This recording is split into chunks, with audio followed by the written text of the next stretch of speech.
Caitlin. I'm Catherine. I'm Tajrean. And I'm Javier. And we're Team AppidFire.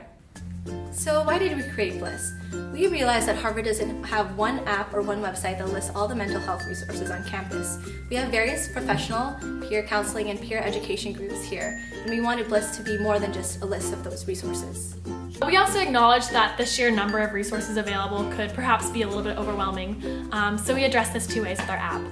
One, we kept it very conversational, so when you open the app it tells you what are you thinking about.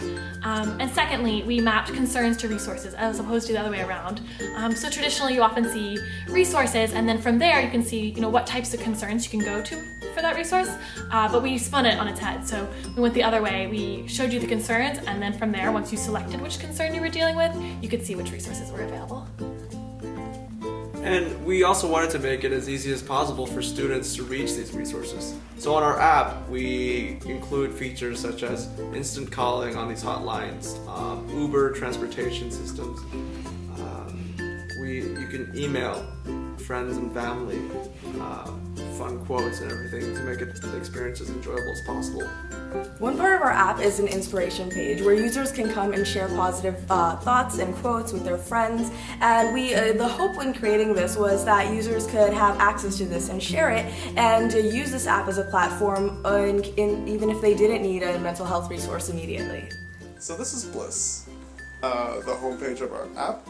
And as you can see, the user is greeted by a quote, a friendly quote, and from here, they have access to all of the tools that our app has. We really wanted our app to be more of a conversation, rather than just a list of resources.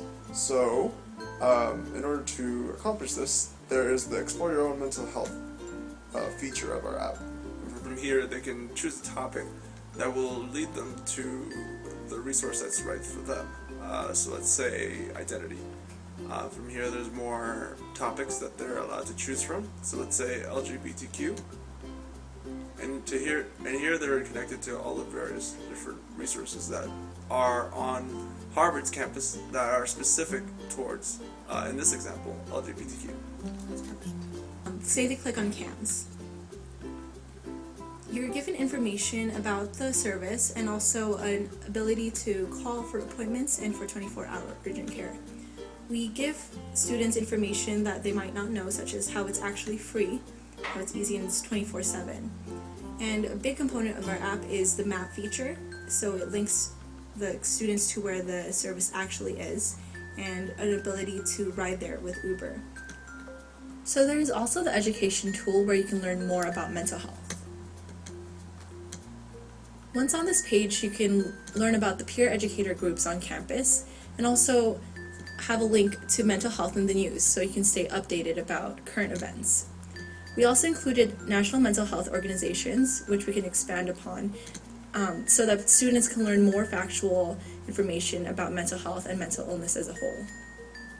Now, going back to the homepage, if you further scroll down, you'll see the inspiration tab that we've made in addition to the app. If you press on it, you'll see that it takes you to a whole series of different quotes that are all positive, and one of the best features of this page is the send to a friend option, where if you find a quote that you really like, you can actually send an email sharing this information or this quote, and the subject line will say thinking of you.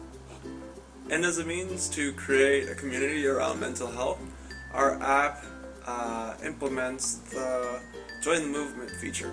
And when the user clicks on the Join the Movement feature, they're taken to a page where they're allowed to contribute their different mediums of social media, and from here they're allowed to add content and on whatever they feel is relevant to the topic and subject of mental health.